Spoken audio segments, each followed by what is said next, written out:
I've been a little exhausted by the whole Marvel Studios experiment for the past couple years. The movies are usually passable, and that's it. Which is why there are hundreds of articles and videos with the thesis, Marvel has a fill-in-the-blank problem. From unmemorable soundtracks to ugly color grading and generic villains. This includes one of my own videos critiquing Marvel's brand of comedy, which overuses a technique called Bathos, where dramatic moments are consistently undercut by a joke. And it makes it difficult for me to get invested in their stories. So imagine my delight upon watching Black Panther and seeing director Ryan Coogler address almost every single issue. The revolution will not be televised. Show me my respect. It's like he said, "Oh, you thought Marvel had bad music? Okay, well then have fun getting Killmonger's theme out of your head."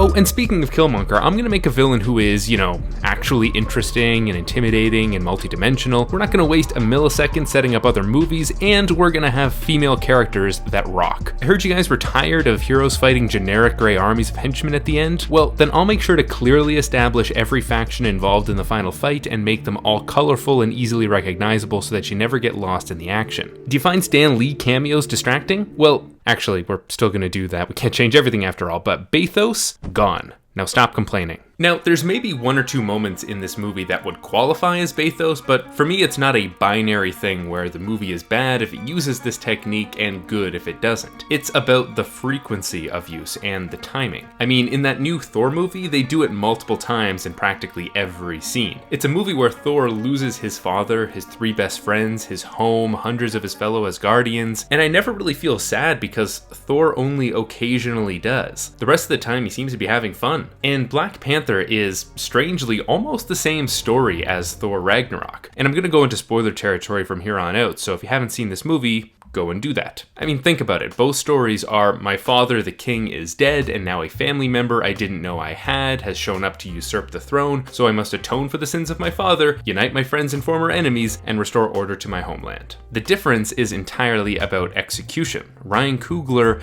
took this material seriously. This film gave me real characters and challenging themes. Thematically, Marvel movies are pretty simple. It's either become who you were meant to be, or learn to work as a team. For the record, that's not necessarily a problem, it's just what they are. But Black Panther? It's about the responsibility that people belonging to oppressed communities have when they manage to attain wealth and power for themselves. It's about the legacy of slavery, colonialism, and I can't believe Marvel made this movie. And it's not just about what it says, the themes it chooses to engage, but the way it approaches them. The storytelling craft on display here is really impressive. It helps that the protagonist is already established from a previous film, since it gives the movie a lot more time to develop side characters, allowing them to be just as vibrant and central as T'Challa. The result is a world that feels more nuanced than any other in a Marvel film. And that's especially true for Killmonger. I mean, oh my god, Killmonger! I mean, he is unquestionably the most well-drawn villain in a Marvel movie. More than that, he's one of the best movie villains, period. So what makes him such an effective opponent? Well, rarely has the line, "no one thinks they're the villain," been more applicable. Because if you step back for a second, the arc of his story isn't necessarily villainous. He's basically Batman. I mean, he loses a parental figure at a young age, vows revenge, takes up an idealistic cause, spends his entire life in pursuit of that goal, hones himself into a perfect weapon, and executes on his plan to bring justice to the guilty. It's pretty much the most archetypically heroic plotline there is, and if it wasn't the most famous line in another Marvel franchise, you could easily imagine Killmonger being the one to say,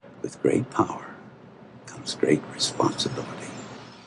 He actually reminds me a lot of the villains in The Legend of Korra, which I talked about in this video. He has correctly identified a huge problem in the world. He is right to criticize Wakanda's selfish policy of isolationism. He's only really wrong in the means he uses to realize his vision. And that sets up an ending that is really impressive. In The Anatomy of Story, one of the storytelling steps John Truby says is vital is self-revelation. It's the moment the hero realizes what they've been wrong about, changes, and grows. So in Black Panther, T'Challa actually learns a moral lesson from his opponent. He He literally wakes up and gets woke at the same time. But Truby also defines an advanced technique that he calls double reversal, that he says is powerful but not common. In this technique, you give the opponent as well as the hero a self-revelation. It's not common because most writers don't create opponents who are capable of a self-revelation. But Coogler did. Killmonger is capable of change. He realizes a second too late what he has lost because of his crusade. He's lost the chance to truly experience and appreciate the beauty of the land of his father, of the world he's dreamed of an untouched Africa. And in that moment, his violent exterior that only knows rage melts away, leaving us only with the little boy who found his father dead,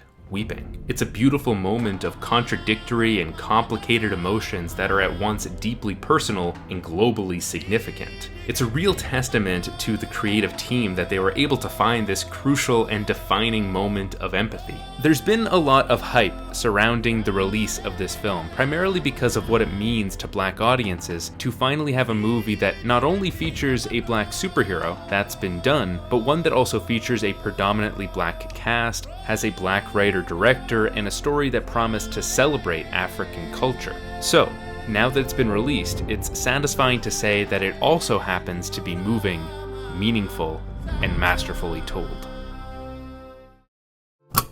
This episode is brought to you by Squarespace. If you need a domain, website, or online store, Squarespace is an excellent all-in-one platform with nothing to install, patch, or upgrade. And you don't have to know how to code to make a beautiful website. I built mine with Squarespace, which was really easy to do, and I'm really happy with how it turned out. I'll be posting some blog posts about writing over there, so check out justwritemedia.com for more stuff like these videos, just without the video part. And if you're making your own site, start your free trial today by going to squarespace.com and go to squarespace.com/justwrite to get 10% off your first purchase. I have a Twitter, a Facebook, and a Patreon, so click those buttons if you like, and keep writing, everyone.